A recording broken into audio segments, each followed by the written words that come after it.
Okay, and welcome to the Dead Hedgehogs Podcast. Today's guest is our good friend, Jay Daly. Jay, welcome to the podcast. How are you doing? Great to be here.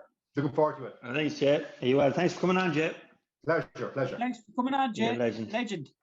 Although in an hour's time, I might be regretting that. I know today you guys put questions out to the Instagram universe, so God knows what shite people put in. There was some chaotic stuff. And enthusiastic about the questions that were put in today. Yeah, so some of them won't be read out, Jay. Let's just put that out there already. But how's life with you, Jay? How's the lockdown been treating you? I said to you off air, lockdown, like someone's lucky to have a job. Then there's fruits like us who are trying to make a living out of podcasts and bits of YouTube, and fellas like me talking shite about football, and people seem to like it. So yeah, I suppose every one of us, we're trying to do whatever we can and make the best of it, because that's all we can do. And like, you know yourself, you can sit at home, you can moan and groan and blame the government and blame the Chinese and blame everybody else. But end of the day, lads, you know, you're in charge of your own house and the bills don't pay themselves. So like, we're all finding our own way. Absolutely. Yeah, you're 100% right, Jay. I've made an art of giving out about the government, but I only do it for the crack. But literally, you just have to do what you can. If everyone looked after their own corner, I think we would be in a much better place at the minute, in countrywide. Yeah, 100%. And also, like after the first month of the first lockdown, it seems like so long ago, I literally stopped watching any crap that was put on RT, because it became very obvious from the outset that it was nothing more than government-fueled propaganda. Yes. But, you know, if you look at like our parents' generation and people older than us, they believed the fear that was propagated by the media. And as they've been called by people on Twitter, the national broadcaster. But we're intelligent individuals as well. Well, I think we're intelligent half the time, but we can look beneath the crap that we've been fed by the media and, you know, do our own research. And I think if anything, this lockdown has opened people's eyes as to what is fact and what is fiction. And the lines, you'll agree, are very blurred. Yeah, it's a funny one. I always think you could make a great comedy sketch, the news, where they're like, over to Pascal Sheehy outside government buildings. And it's just some guy standing outside a building and he has an air of authority because he's outside a building. You know what I mean? It's always bizarre. But like, people have they've become addicted to the daily numbers. Like it's a weird type of addiction where people are addicted to like being this pious fucking mealy mouth kind of part of the solution, and they won't do anything, or they're kind of sabotaging their own life for this idea of I don't know what, this greater good or whatever, you know, and they're addicted to the numbers themselves. You know, so the numbers.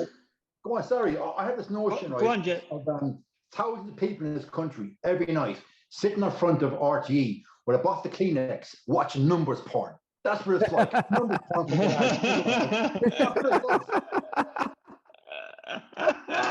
Fucking them out.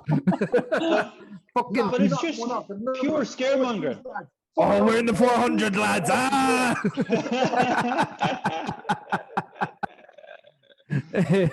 It's gone a bit weird. Something you mentioned there at the very start is that you're a new member of the United Stand, which over the last couple of months, you're contributing to that channel, which is well known as the biggest Man United fan channel in the world, or on YouTube. You know, how did that come about? Yeah, the channel now has over 1 million followers on YouTube, which is insane. Crazy. It's brilliant. We do like, okay, basically the guy that runs it is he goes by the name Mark Overbridge. Mark Overbridge, yeah. That's not his real name. He's an ex-detective from Birmingham. Yeah. Wow. And just literally started like ourselves, just talking about what he loves, which was football and United, in his bedroom, putting it on YouTube. And as years have gone on, the thing has just literally grown arms and legs and now 1 million heads. It's gone insane. That's crazy. That's brilliant. Yeah, wow. It was insane in the best possible way. So I started watching him about 4 years ago. I was working in a hotel and hiding in the office away from the staff before I fucking choke somebody usually. Like the J School of Management, do it, no, fucking choke the bastard. Right? Fucking hiding in the office, watching Mark talking about United and thinking, hang on, this isn't like Sky Sports. He's actually calling a spade a spade. He's saying what we'd all say in the pub.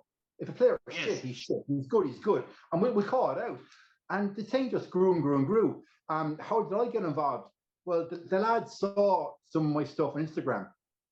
And I was very slow to get involved with them because I was working at a serious job. And it was kind of, oh, geez, can I be on YouTube and do this job? Blah, blah, blah, blah, blah. And now the very fact that I'm out of the serious job, I literally jumped balls in. And since last November, I'm on the show 3-4 times a week, and I love it. And we're not reinventing the wheel. It's a bunch of lads literally having the same conversation you'd have if you were in a bar. The difference is that I'm watching a match, and I'm watching a match with obviously a pointed head on me. Yeah. And I suppose there's some games where the fun is taken out of it because there I am sitting down, and I'm the one that's known on the stand as like the Roy Keane character because I'm very abrasive and I call someone a bollocks. So I'm there now watching matches, taking notes about tactics, and I'm going into another level I never thought I'd watch football on. So I suppose from that it's been a positive, and yeah, I love it. And the stand is just going to grow and grow and grow, and I'm delighted to be part of it. It's like that's brilliant. The fan channel stuff has exploded. You look at AFTV, Robbie and the boys, they've got huge channels. Stretford Paddock has a huge channel. Obviously, they're another United thing. And then you've got like the Kickoff with True Geordie and them, which is a whole different idea as well, but also a brilliant type of fan channel as well. It's it kind of takes the gloss off these fucking pundits like Jermaine Genius or fucking Alan Shearer that talk such shite sometimes. They do. like Jermaine Genius, right? Okay. First of all, Jermaine Genius stole a living and got paid to play professional football. Stole a living, number one. Yeah. And now he's on BBC, stealing a living as well, talking absolute bollocks about football. You think the man never saw a ball that she comes out with? Yeah, it's mental. Like, who did he play for again, lads? Tottenham and Newcastle. Tottenham, yeah, I thought it was Tottenham. So basically, fucking nobody. Yeah, pretty much. Tell us, Jay. Tell us what is the format of this? If a complete newcomer to this this platform was watching, is how many people are on screen at the one time? And you cannot. Are you showing the game live? Are you allowed to show the game, or are you just commentating on the game? Like I'll be honest, lads. I'm now, to be fair, like. This to me was all poppycock a few months ago. I had a balls notion, but how it works, right? They use what's called StreamYard. Yeah. So not dissimilar to a Zoom call. So we can have 6 of us on live simultaneously. Okay. And then the tech guy is literally somewhere else in his laptop, somewhere else in the world, controlling StreamYard. And what they get as well in this, right? They get people, right? Messaging in for quote unquote super chats where people pay minimum of £5 to get a comment read out. Yeah. Yes. So yes. There's a couple of £100 on every show sitting on the table from looters and fans and whatever the hell wanting to get their comment read out. So that's it's a great fan engagement side of things as well, though. Like, it is a pay to say what you think, but it works clearly. There's a million subscribers. But also as we're doing the fan forum as an example, or 60 of us on, I can see the live chat on my phone or whatever. So I can see the live chat, and I know then in real time who's responding to what I'm saying. And if I see a couple of lads saying, "Oh, Jay's a bollocks," and he's talking about, then I'll be a bigger bollocks. Yeah, yeah, of course. I can't imagine that you'd back down, Jay, at any time. No. Pardon? I can't imagine that you'd ever back down. Look, as Roy Keane would say, obviously it's for, like, at the end of the day. A fight's a fight, and no matter who the fight is against, you become a lion or you become a snail. And if you can become a lion, well, most of the fact, point in time, you'll walk out of it. So whether it's physical altercation, which, let's be fair, lads, we're all too old for that shit now. Let's be fair. Yeah. I'm not even the first man to admit I'm too old for that shit. The last thing in the world I want now, just over my age in my 40s, is some young fella, in a bar or a nightclub, if they ever open again, be taking me on. Fuck that. That's 20 years ago. So now you cut someone dead with your words, because we have to. Of course. Yeah. And that's what I meant when I said don't back down. It was with a verbal altercation. Yeah.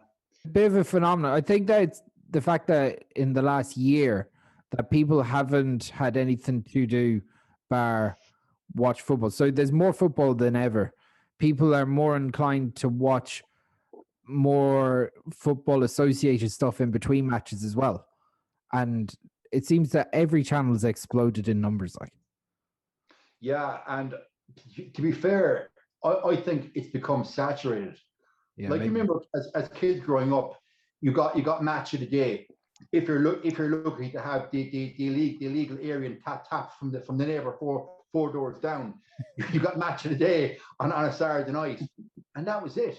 And you got World Cups and you got European Championships, and then RTE on Sports Stadium on a Saturday might have the odd match, and we got so little.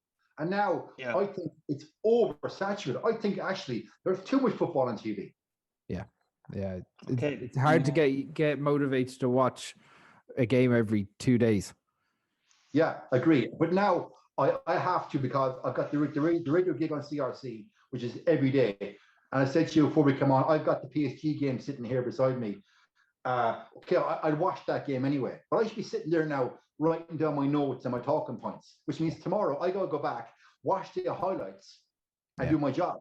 So football for me now, it's watching it, and you know what, the fun is almost gone out a little bit. Right. Okay. You'll be looking forward to the couple of weeks in the middle of summer, so. Yeah, but then I know at the stand I get roped in to comment on England in the World Cup. Yeah, transfer seasons and stuff like that. Yeah. That could bring its own fun. Comment in England, that would be fun. I can't see there being a lot of hype from you about England now this summer. I'm Nick Roy Keane, look like Mother Teresa.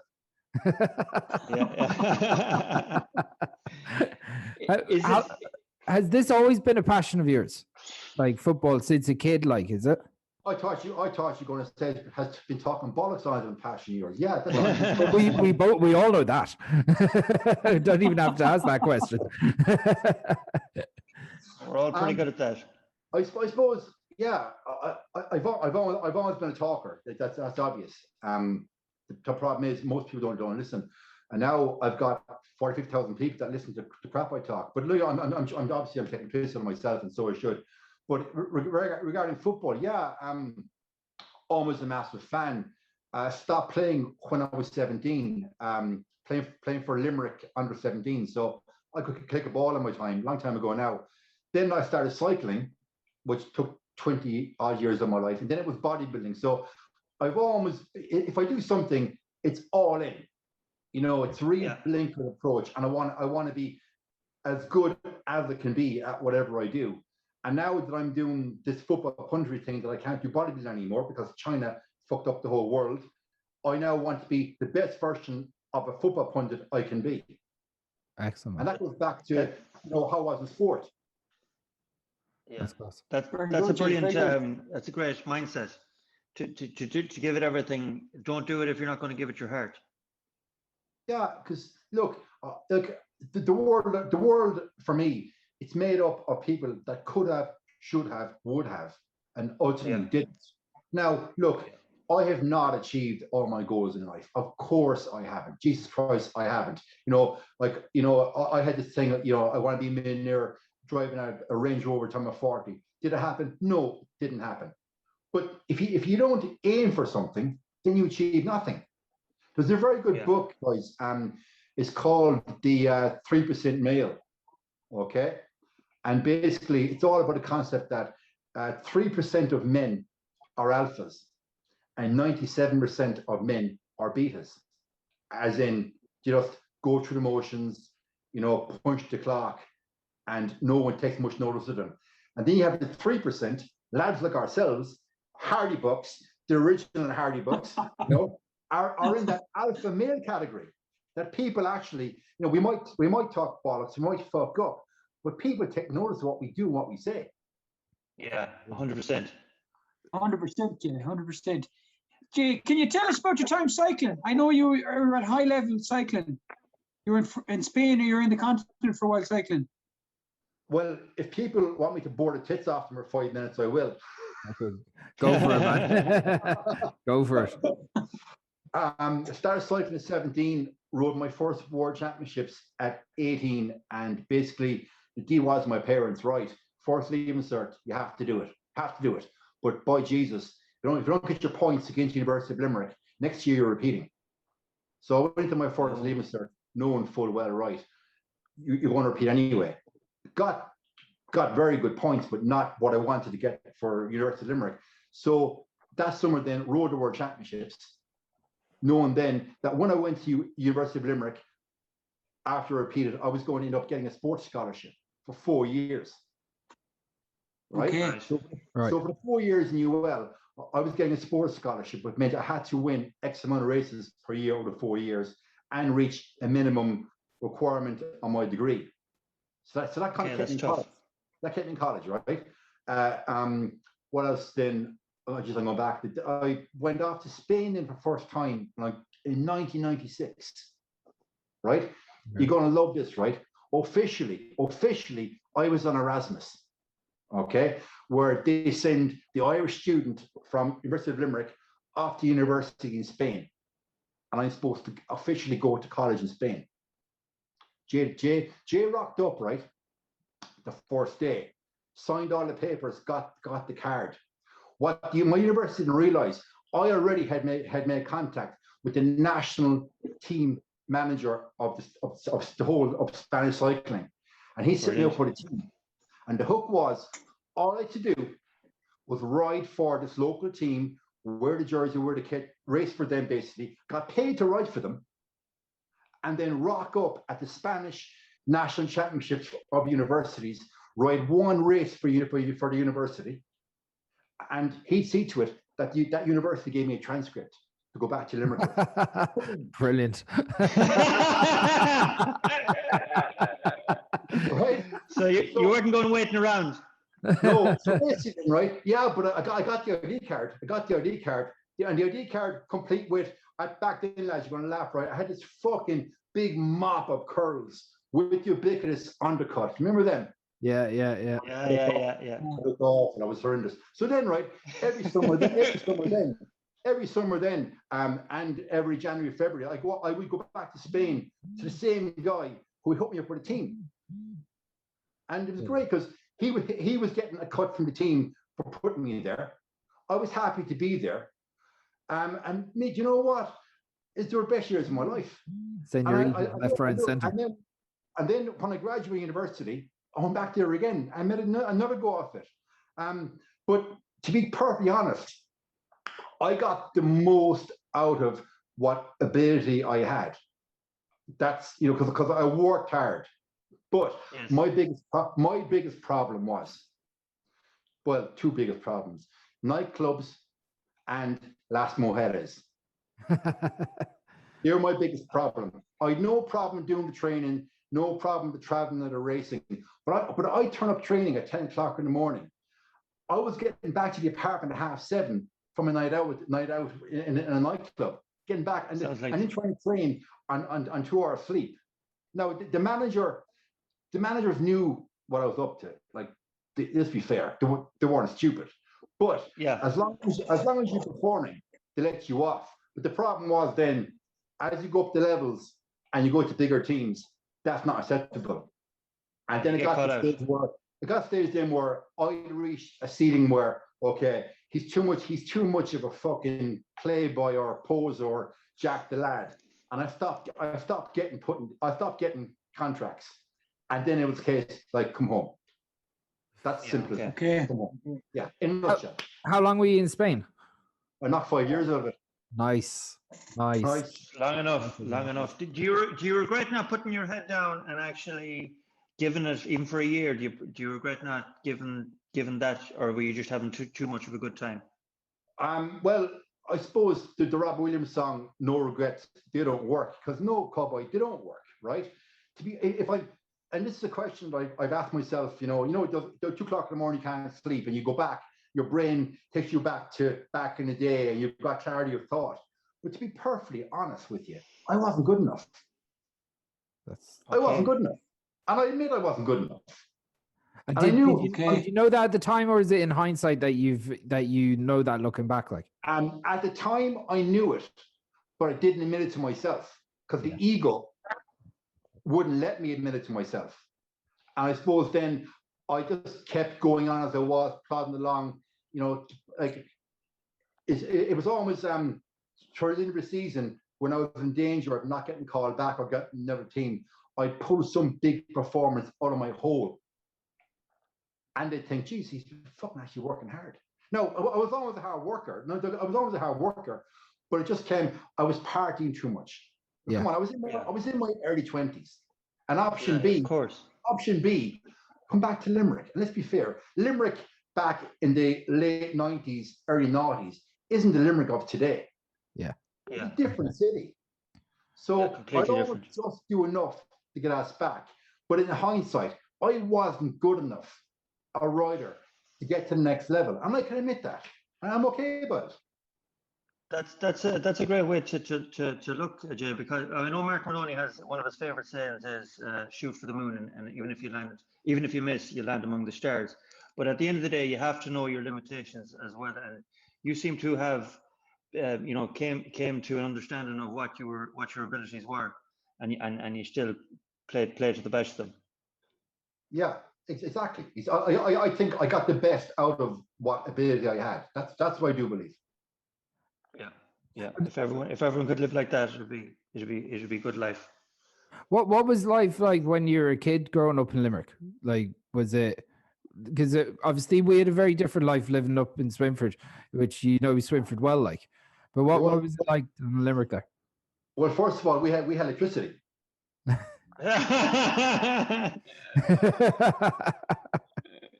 you know what? Electricity was great altogether. It was great.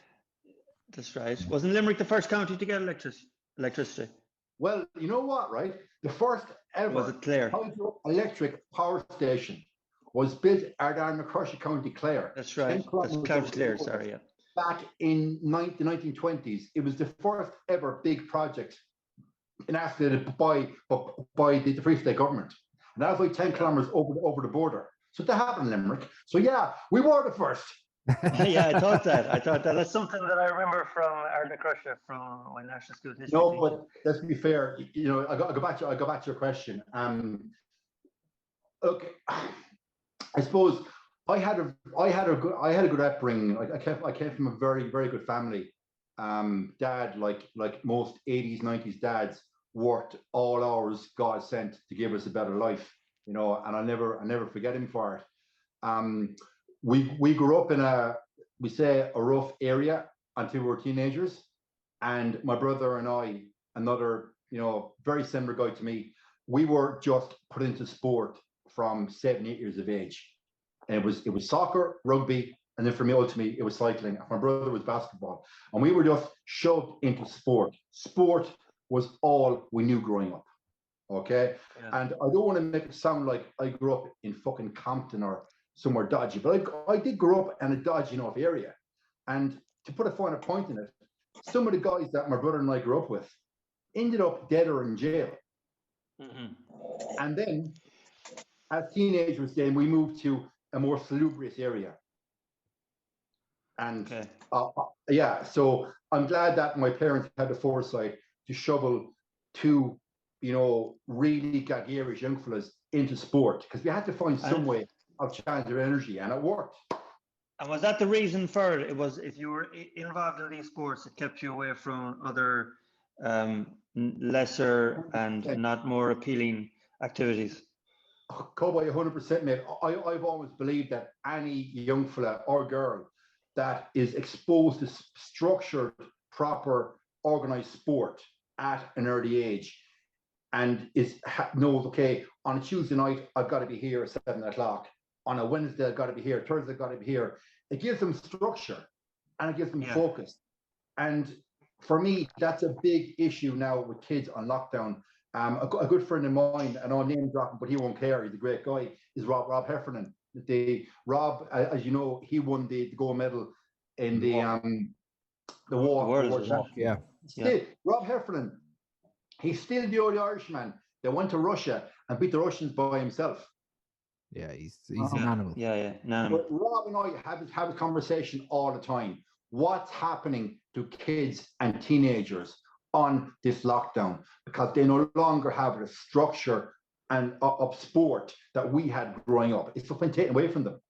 And let's be fair, not every parent is going to make little Johnny or Mary go out and kick a ball or go cycling or do whatever it is or not, because they're there. You know yourself, just in front of the fucking devices, flying around. Right, 100%.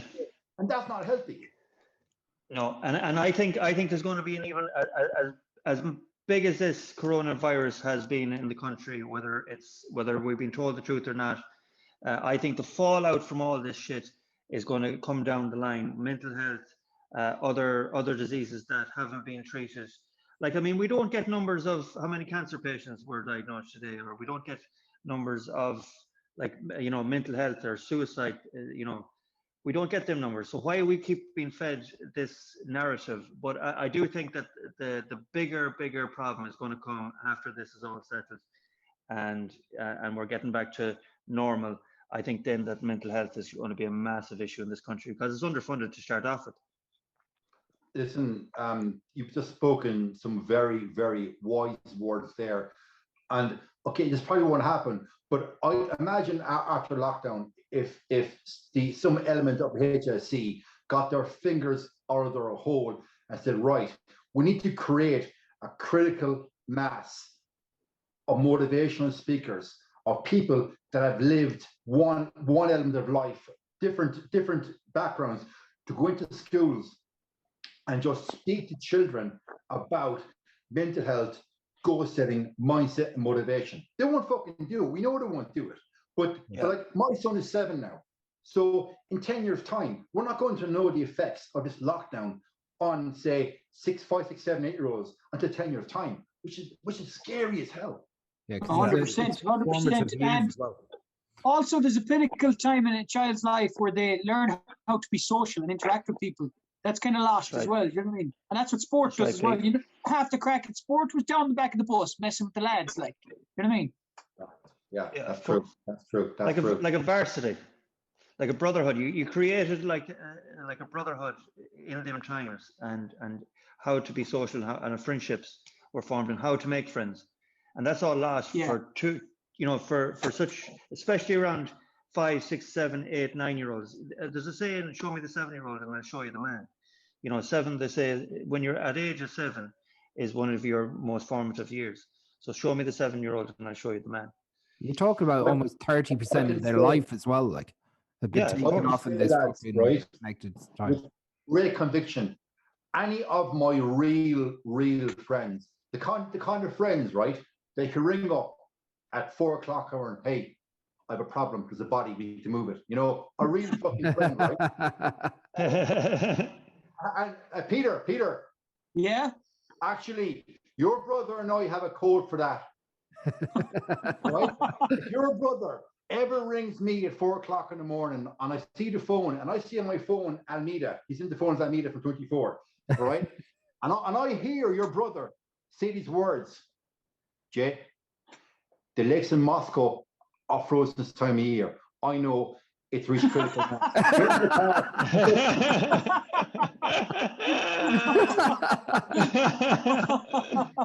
Yeah, he's in the car. He's in the car. I actually started laughing before. What? I actually started laughing before I heard the end of it. Because you knew knowing Danny, it's going to be profound. Yeah. It's so what? How you went into the bodybuilding then a couple of years ago? And you seem as you said, you seem to really hone into something and dive into it and really go at it with a passion, like, you know. So like when you went into the bodybuilding, you excelled at that too. Well, look at it. I know that I have addictive personality, and thank Jesus Christ, I didn't discover the drink as a teenager or as a 20-year-old, because I would have been the worst ever for drink or for gambling. And thank God I never discovered it. Like, my personality, you said, totally 100% correct. And you're right. I find something, I zone in it, and I have to get the best I can out of me at whatever it is. So I packed in the bike for all the wrong reasons, which were outside my control, which I don't want to get into if you don't mind, lads. Yeah, it's fine. No, 100%. Basically, I just say this: when I had to retire, it wasn't for injury, and it wasn't that I wasn't still winning, and it wasn't because I wasn't getting on teams. I fucking was. It was personal, outside my control, and I had to retire. 3 years too early. The first 2 years of my retirement, I discovered Ben & Jerry's, wine, chocolate, and all the shit I hadn't had in great quantities during my 30 year period. And then after 2 years of just literally eating and drinking crap and just literally being a lazy bastard, I thought, no, someone's got to change here. Someone's got to change. And I watched one night that old movie from the 70s, Pumping Iron. Oh yeah, Arnie. Schwarzenegger, Lou Ferrigno, 1975 Olympia. And now I'd seen it previously, but I hadn't really taken it in. I hadn't conceptualized the message. And I watched that and I thought, do you know what? I'll have some of that. So I start. Now, bear in mind, at this time, I was working in Loughnana. So with my clothes on, I looked okay with my clothes on, but my clothes off. You know yourself. You know the bits that are shit and the clothes are off. So my clothes on looked okay. So I watched Pumping Iron. I thought, okay, I'm going to give myself 3 years at this. And if I haven't won a show in 3 years, I'll pack it. Right? I discovered after a year that my genetics, my makeup, I was too small for bodybuilding. You know, the actual big 100-kilo lads. I was too small. Right? Yeah. I suppose the years on the bike didn't help either, because you were trying to lose weight all the time on the bike. Yeah, precisely. Great point, Peter. When I retired, I think I was 74, 75 kilos. So I was a skinny little fella, right? So I discovered after a year, right, you're too goddamn small. You won't make a bodybuilder. You're too small. But they have another category. They have a category in bodybuilding now, lads. It's called men's physique, AKA the Lovely Lads Contest.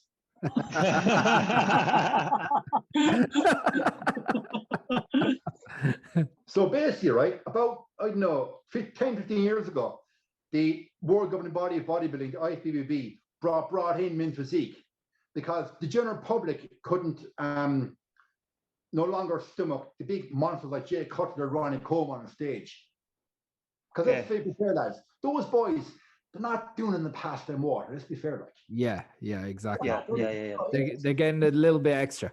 Yeah, it's not past them water, lads, are on. Yeah. So it's all right. They're saying a few prayers at night, like. They're definitely saying a few prayers at night, so there. Hey, it's all about the prayers, the training, the vitamins, baby. So I thought, right, they've got a category. They call it men's physique, and in that category, the lads on stage, they look like fucking male models, right? And they wear board shorts as far as their knee. And it's all about, have you got an abs? have you nice fucking face, nice teeth, nice hair, and muscles. I thought, I'd fucking try that. Fucking dead right. And then that's what I did. So I did it up until the first lockdown. Oh wow. Okay. Before the first lockdown, last March 2020, seems like so long ago, I was 5 weeks out. Now 5 weeks out is you're not a knife edge. There was the IFBB, the world governing body. They were bringing a pro show to Limerick, right? And basically, if you won your category in this pro show, you then were got a pro card to compete in America for the big money shows. Oh, now, cool. 2 years previously, in 2018, I was second in that fucking show. Second. I'd rather be last than second. Yes. Seriously, I'd rather be last. So I thought, fuck it, right? I'll give it one more year, 2020, and I'll go and get that fucking pro card. I'll do one show in America, and that's me done. I can knock it in the head. And of course, 5 weeks beforehand, lockdown hit, and everything, as you know, got obliterated. Okay, didn't happen. And it won't happen now, because I'm done. I know I'm done. I'm done now. I know I'm done. But that's a shame. Tell us about the training, Jaybo. Yeah. How much, people might not know a lot about bodybuilding or that separate contest in the Lovely Boys competition, as you call it. Tell us about the daily grind. Well, shave your legs, shave your chest, shave your balls.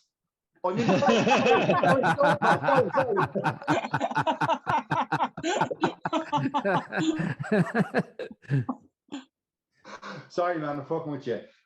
So basically, in the off season, you go through what's called the bulking phase. It's where you want to pack on the size, pack on the meat. And for me, I hated the bulking phase because I'm too much of a fucking poser to not have abs, right? So I hated that phase. So we go back to the last show. From September to Christmas, so September to December 31st, 2019, I was bulking, right? And in that phase, I'm taking in about 5,000 calories per day, right? And what would that include? What foods are we talking? Okay. And again, I don't want to bore the tits off you lads. Or No, it's interesting. No. It's interesting. But I've been gluten free for the last 15 years. I believe gluten is the spawn of Satan, first of all. So I don't do gluten. Before it became fashionable for fucking Marys to sit dinner with our work guys. Oh, sorry, love, I'm gluten free. Years ago. So basically, for me, it's brown rice, sweet potato, porridge oats, 3 basic staples. But I'm having fucking 150 grams of fucking oats for breakfast. That would probably feed a family of 5. Yeah. That's meal 1. And I'm then having that with 10 egg whites in an omelette and a protein shake. That's the first meal of the day. Wow. And I hated this phase because basically you're force feeding yourself to eat. And also during this phase from September to Christmas, no cardio. There's no cardio whatsoever. And in this phase then, my rep range of my weights, everything is 5, 6, 7, 8 reps. So if I can't lift something 5 times minimum, it's too fucking heavy. If I can't do it, if I do it more than 8, it's too light. So over that period of time, I'm going up the weights, but staying in that 5 to 8 rep range.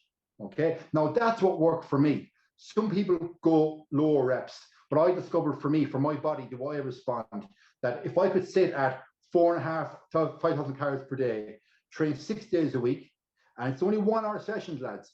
You're not in the gym 24 hours a day. It's 1 hour sessions, and I might do 5 exercises. Again, 5 sets, 6 to 8 reps, 1 hour. That's it. Get in, get out. All the gains in bodybuilding or just simply gaining muscle are done when you sleep and how you eat. What you eat before you train and what you eat after you train. That is the crux of bodybuilding. So you see lads in the gym, right? We've all seen them, right? There'd be some big lad and he's under the squatting rack and he might squat 150 for 2 half reps. You know, he's a half the rep. And these two mates there in the corner fucking clapping and telling me it's great, patting him on the back. I'm like, motherfucker, that wasn't a squat. Lighten the weight. So going really, really heavy is not the way forward, because all you're doing is putting stress on your joints, massive stress on your joints. So in bodybuilding or men's physique, each competitor knows what works for them, for their body. And that's what worked for me. Now, so that was done for, I said, 6 days a week, 1 hour sessions. Simple, isn't it? Sounds simple. 3 months. You make it sound very simple, mate. And you wake up then on the 1st of January, right? 1st of January. So you've got January, February, March. That's 12 weeks. And then the show was the 2nd week in April. So January the 1st, okay. I know now, right? I'm 16 weeks out. So you do it like reverse order. So 1st of January, I get as a friend of mine, Damon O'Donoghue, and he did all my measurements for me. He had like a DEXA scan where I knew, okay, how much body fat I have outside my body, and more importantly then, the body fat internally around my vital organs, which is very, very important. So it's the fat that you can see on your heart, your kidneys, and your liver is very, very important. So I will get it all analyzed 1st of January. Okay, then for the next 12 weeks, I will be doing cardio every morning, literally out of bed, double espresso, and it'd be half-hour cardio. For me, it was rowing machine, it was boxing, or it was on the indoor bike, because that's what I like. I can't run anymore. I hate running, never liked it. So for me, every day, 6 days a week, up to 6, 7, half hour. And as time went on then, over the 12 weeks, that half hour ultimately became 45 minutes. I just built up slowly. When I could do an hour, and again, it's an hour with caffeine inside you. Okay, so when you wake up that time in the morning, right, your body has to burn a fuel source, right?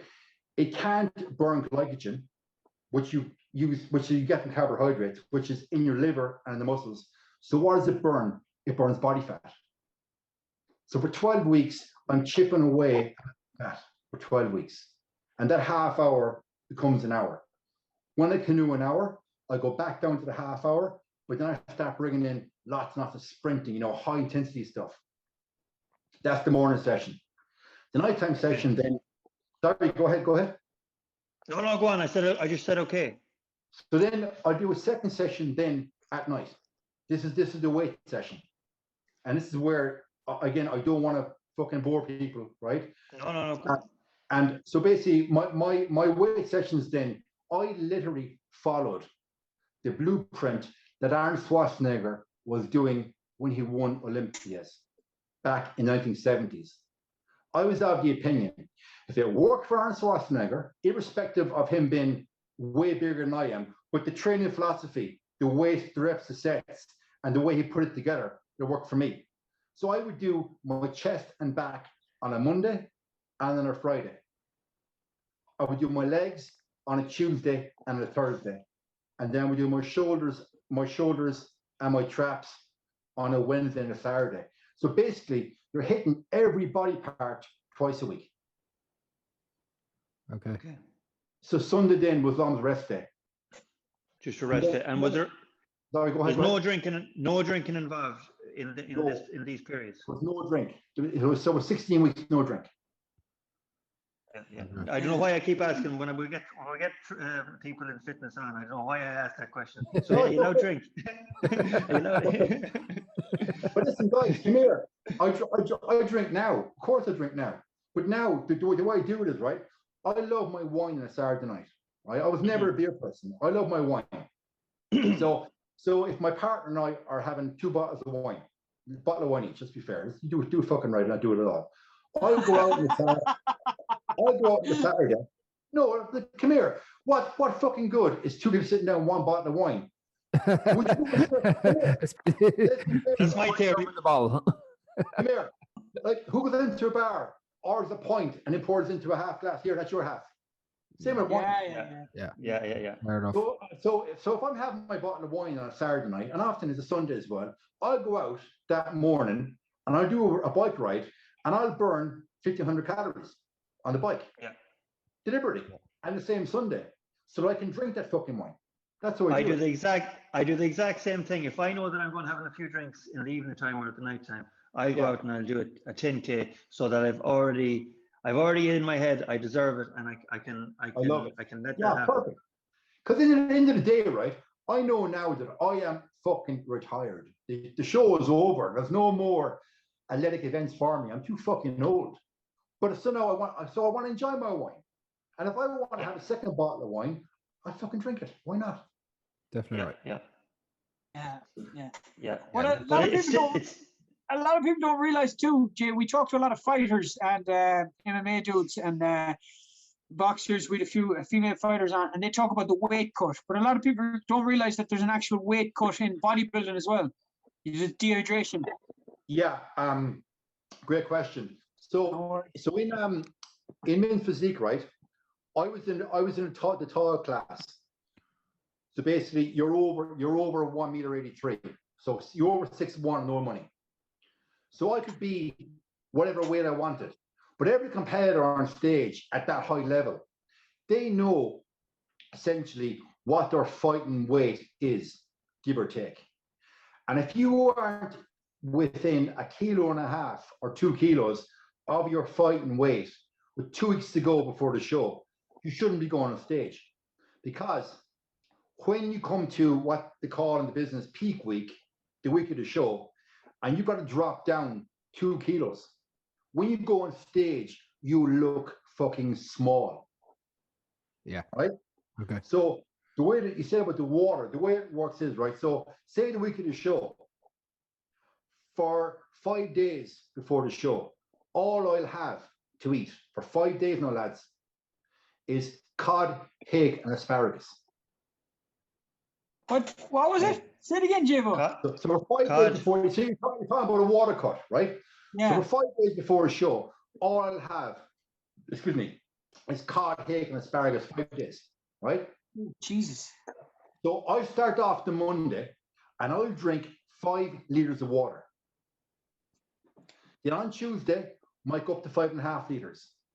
The objective is that by the 5th day of the water load up, I'm sitting at about some guys can do 10 liters. I couldn't do 10 liters. For me, I could get up to 8 liters of water. Fucking hell. For 5 days. So that's the water load up, right? So for those 5 days, water goes up. But my diet is just the cod and asparagus. So basically then I'm starving my body of carbohydrates. It's like I'm letting the air out of a tire in a car, right? Mm-hmm.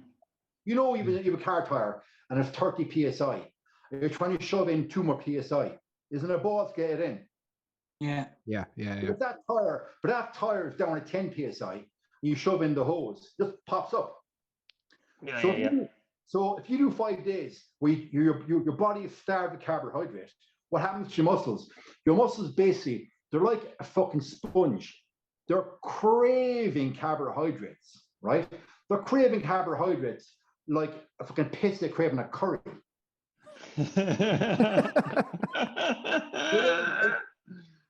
At 3 days before the show, I lob in 6,000 calories out of nowhere. Fuck them in. So what do the muscles do? Your muscles then, they soak them up. They're like, oh, great. So your muscles then become like a sponge. They soak it up, right? Then 2 days before the show, I might put in 4,000. Now, it depends on how I'm looking as well. It depends how I look. Yeah. And then the day of the show, it might be down at about 1,000. Again, depends how I look. So the idea is to go on stage with the muscle bellies full of glycogen. And that makes you look bigger. Okay. Now, to the water thing, this is how we do it. So 24 hours before the show, I have no water whatsoever. No water. So when you go on stage, the objective is to look dry and grainy as fuck. Right? Then the day of the show, then I take diuretics. The worst thing for a men's physique or a bodybuilder is to stop pissing. If you stop pissing, worst thing, you're now retaining fucking water, which means you don't look that ripped, shredded, grainy look. So you take diuretics, you start pissing like a fucking racehorse. Right? I have to take one every day. Yeah. So I would take enough of them to keep me pissing. Remember, right? I haven't drank water 24 hours. So what my body try and do, hold on to it. So I pop into diuretics and then start pissing like a fucking racehorse, knocking it out of you. So then you go on stage, right? This is the lovely part. You look fabulous, but you're actually weak as piss because you're fucking dehydrated as fuck. Your blood pressure is through the fucking roof, right? It's a fucking medicine. Fucking hell. Has anybody ever passed out? I'll tell you a better one than that, right? 2017, right? Your brother knows the story. I'm on stage, right, in a competition called, wait for it, Ireland's Ultimate Physiques, right? Right? I had a hernia for about a year leading up to that show. And I had the surgery scheduled for the November. This was September. So I had 2 shows in September, another one in October. I said, Rosh, I'll wait for November. I'm on now, all through my training, this hernia had been popping out. Painfully, yourself, not a little hernia like. Yeah. So, yeah. But I was always able to get it back into the sweet spot, pop back in again. I'm backstage, right? Backstage, you have the weights and you have the cables and you're pumping in the blood and blah blah blah blah, right? It's like a scene from a prison movie, just everyone's tanned. So you're pumping up, right? Next thing, out pops the hernia. Shit. I'm trying to shove the hernia back in, right? Here I am, right? Bent over, trying to shove it back in. Here I am, right? In a pair of fucking little fucking shorts, shoving in a hernia. It didn't come back in. 5 of my fellow competitors I'm on the ground lying down, and 5 of them are all having a go trying to shove it back in. It's not going back in. Then my name's been called. I have to go out on stage with a hernia hanging out like a third bottle, right? There I am, right on stage, fucking people cheering. I could hear people. He looks fucking awful. It was like the fucking brown tan had drained off my fucking face. And there I am, I'm trying to fucking smile and pose and do all the shite. Anyway, got off stage. We're in the final. To wait around 15 minutes, lie back down, get it back in, no joy. Went back out, same thing again. I literally did the final, got taken off the stage and brought to the hospital. Right? Fuck. I was operated on 3 hours later, emergency surgery. Got my hernia done. Fucking hell, man. And you know what? The hard way around it. Best of all, right? I got second place, and now I know I don't say fucking second place, but that's the best second place I've ever got in my life because I shouldn't on the stage. Of course. I was second. Yeah. Jesus. Fucking hell, man. That's mental. I can understand if you've gone that far and you've popped it back in again. At that stage, you're going to try and fucking do whatever you need to do to get out on that stage. And fucking having lads try to push a hernia back in, it's chaotic. But I can understand how when you've gone that far, you got to fucking go all the way. Like, you have to go all the way. Was it not painful, Jay? Must have been fucking horrific. Painful.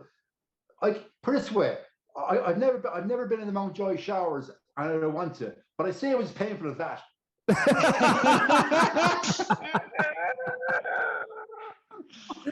Oh,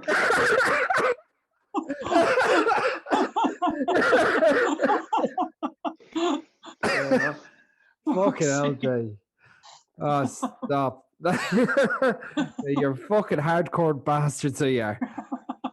It's just a shame. It's just a shame you didn't get to do the competition in April that last year. Yeah, and like it was Limerick, my hometown. Yeah, and I know I don't sound like a cocky prick, but like I would have had a lot of support, hometown, and the fact that like the guy that beat me the first time, the prick, right? He came all the way from fucking Chicago. Oh, stop. Right? Yeah, Chicago. and it's supposed to be only for European athletes. It was give European athletes a chance of getting their pro card, and it's an American company, so they let him in. And look at the end of the day, I got beaten by the fucking better man. Like I call it fucking spade a spade.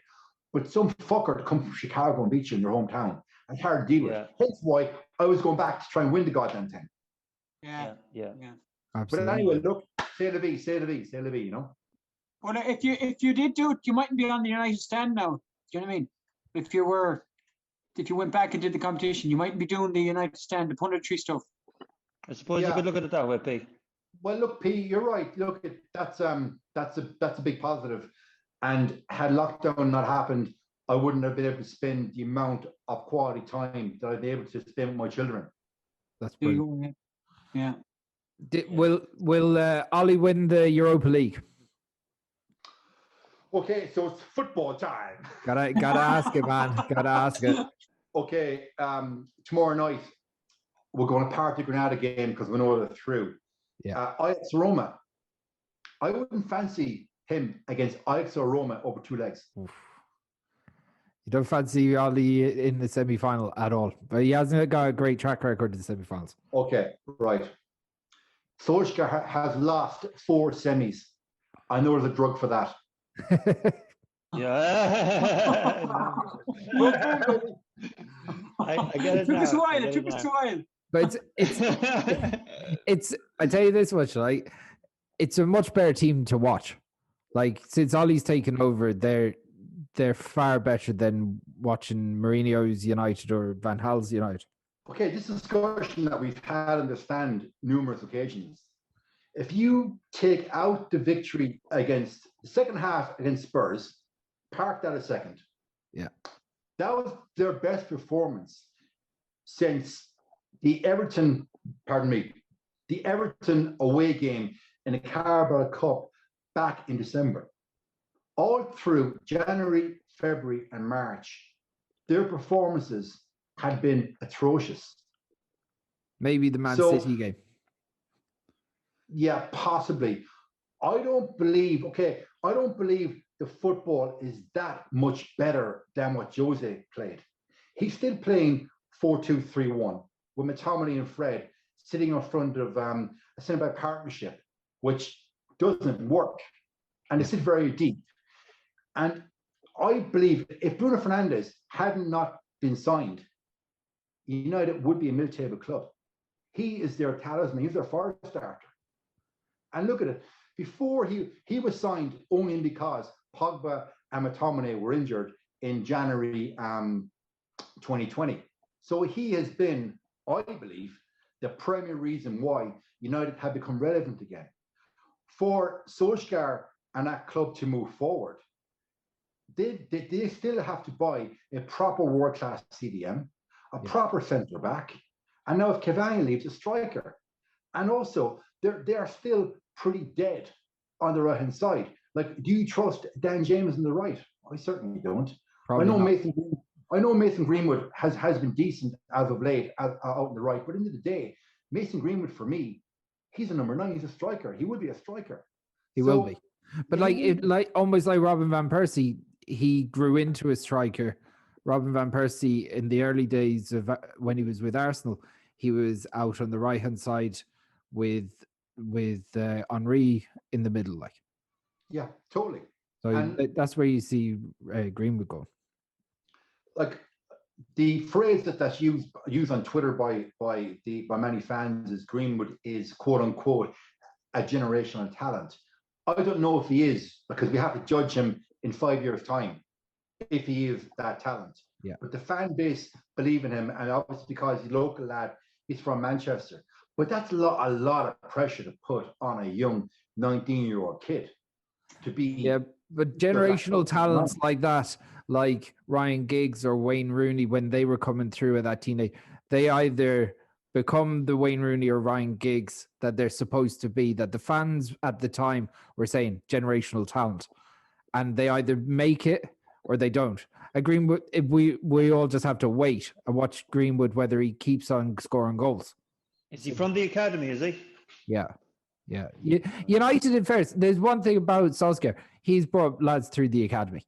And there's a likability to the team that, fuck me, the last days of Jose was fucking harsh, man. He's a hard man to like when things are going well. When it's not going well, look at Tottenham now. The Tottenham fans want him out big time. Of course they would. I've actually almost liked Mourinho because I've almost loved his bullishness mixed with his charisma. Yeah.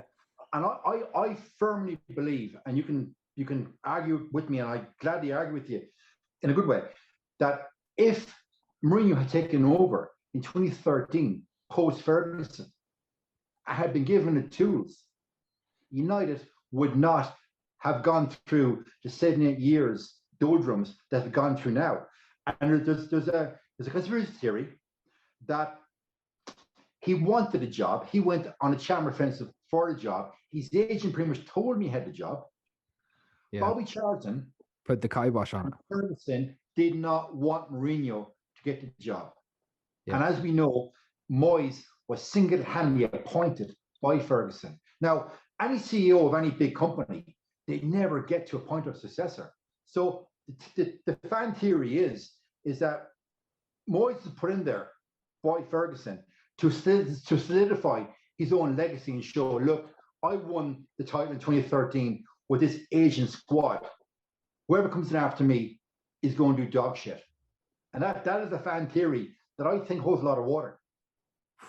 I don't know. Man. Yeah, the thing about it is I don't know if that's the truth or not, but I do think that Alex Ferguson had that ego. I really do, and I think that's what made him great as well. It's not beyond the realms of reason because he was willing to put himself first with JP McManus and John Magner as well over Rocket Gibraltar. So right. it's not like obviously there was a massive fallout. Like that fallout led to the Glazers going and taking over Man United. So it's not completely inconceivable, but it'd be awful hard to believe. Because like the Glazers owning Man United has been the single biggest fucking disaster for Man United, bar nothing else, because they've taken so much collateral and money out of the place. Yeah. And do they still they don't still have a share in it, do they? Or Glazers own it, yeah. Do they? Yeah, and they've absolutely no heart for the team at all. It's just a business. It's a business. And what they did was it was called the leverage buyout. So they used the assets of the club to buy the club. So say the £600 million that Man United was worth at the time, they used that to buy the club. They didn't actually have to buy it with their own capital. Yeah. So they used the club as an asset against itself to buy the club. And what happened then was that over the years because they bought in such a weird terminology, the interest levels were super high.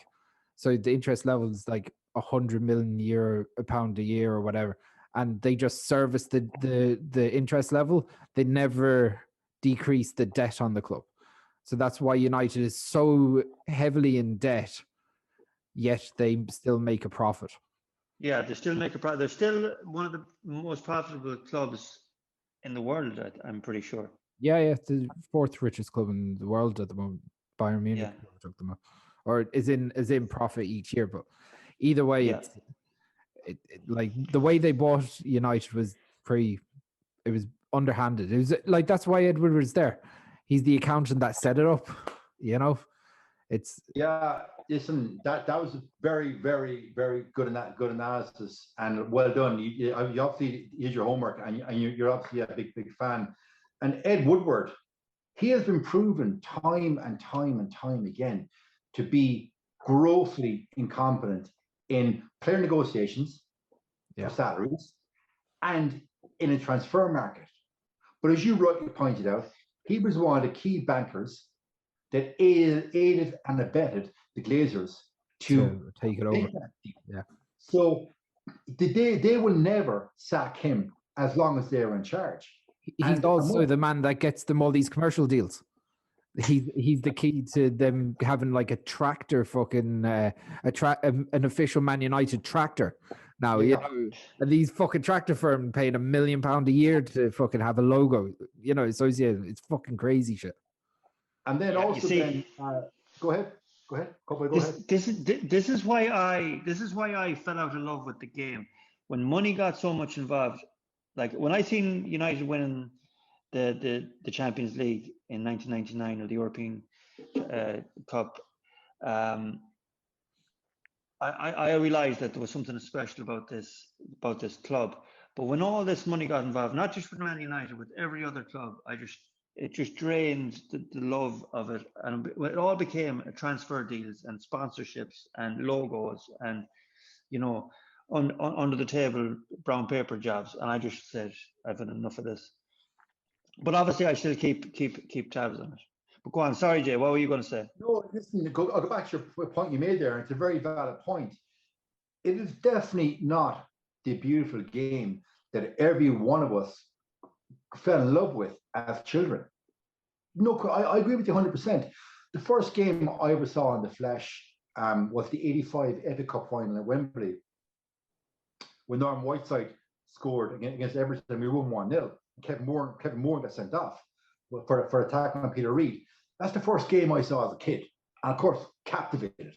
Because up to that point, you might catch the few minutes on Sports Stadium, or it was just you never had the access. But it's not the game or the club that we grew up watching. It's not, and it's a shame. It's a shame, and I agree with you 100%. Money has ruined that game, and VAR has fucked it up entirely. The VAR thing. It's like the referees, like that thing at the weekend with Son and Scott McTominay. And you're like, is it my eyes that are lying to me, or is the fucking referee in complete and fucking other? He's in a different world altogether. That's a foul. It's clear. The whole world can say this is not a foul, but like just in that moment, your man balls it. He doesn't know he can't fucking go against himself. Then it's very strange. Yeah, at half time, one of the I don't know who in Sky said they read the exact VAR terminology, and they said, actually, wait a second, right? I have it here in my notes, right? I'm a great man for the fucking notes. Last, you talk when it says there a second. I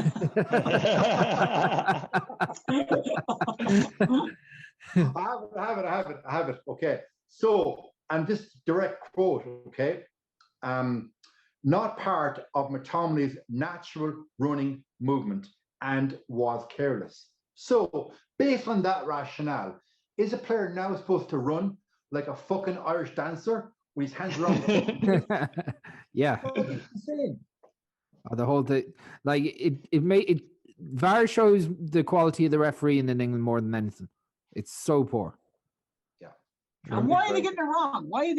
Like, it's supposed to, the whole basis behind it was they get a second chance to look at it, and they can. That's the problem. They're watching the fucking thing a second time. How could you get it wrong after? It's fucking mind blowing. Like, I don't know. Or the ref had a cumulator on. Yeah.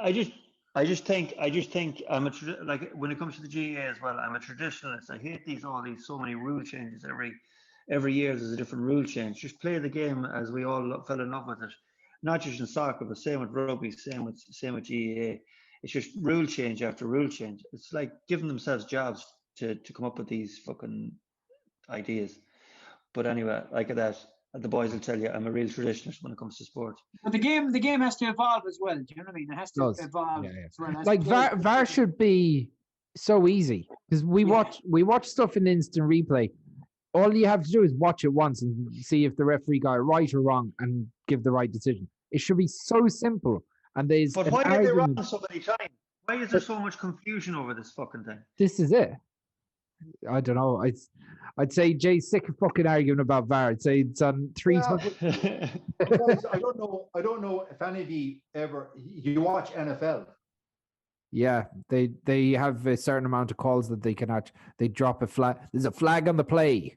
You were talking about this in the last podcast, actually, Chris. Yeah, about bringing it into the GAA or something. Yeah, whether you can make a challenge instead of tennis. It's like tennis. They get so many appeals, do they? Yeah. And for every appeal you make, you lose a timeout. So in football, they could make it as, okay, you say you've got 3 appeals, 90 minutes. and you lose substitution. Brilliant. Okay. But Yeah. In NFL, right, when they show the replay of an incident and the referee makes the call, it's rarely wrong. 99 times out of 100 in the NFL, they get it right. They genuinely do, because obviously there's too much jeopardy. Like they get it right. They do get it right. So why can't they do it in the Premiership?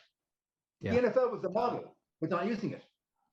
Yeah. And I'd say the same could be said for rugby calls as well. They seem to be pretty. Yeah, it pretty is. accurate. It is. Yeah. Rugby's better though. Rugby implemented it like on their own. They went first with it, and at the start, people didn't like it. Now it's just part of the game.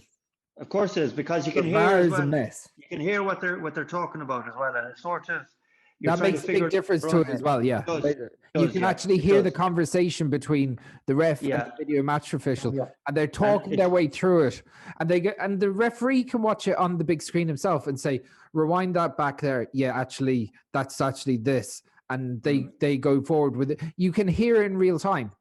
Yeah. So it makes a big difference. Now, like, they're not even doing that because they're freaking out that some referee might get a fucking death threat or something like that in England, which will probably happen anyway. Yeah. It's gonna happen because they're gonna fucking get it wrong. So it's crazy. But look, we'll wrap it at that. Jay, thank you so much for coming on. It was brilliant chatting to you, mate. Thanks for that. Pleasure. Nice. Very interesting, Jay. Thanks so much. Great crack, Jay. Great crack. Thanks for coming on, buddy. You're welcome. We'll chat to you soon. Obviously, guys, please like and subscribe the channel, hit the notification bell, and if you can, become a patron. You get all these podcasts a little bit earlier, plus some more goodies. So yes, indeed. And we've big plans for the patrons coming down the line, especially this summer. We've a couple of interesting little add-ons for the patron members that we will be letting you all know in due time, pretty soon actually, and hopefully you're enjoying the podcast. And thanks very much for watching, guys. Jay, thank you so much. You're welcome. Cheers, Jay.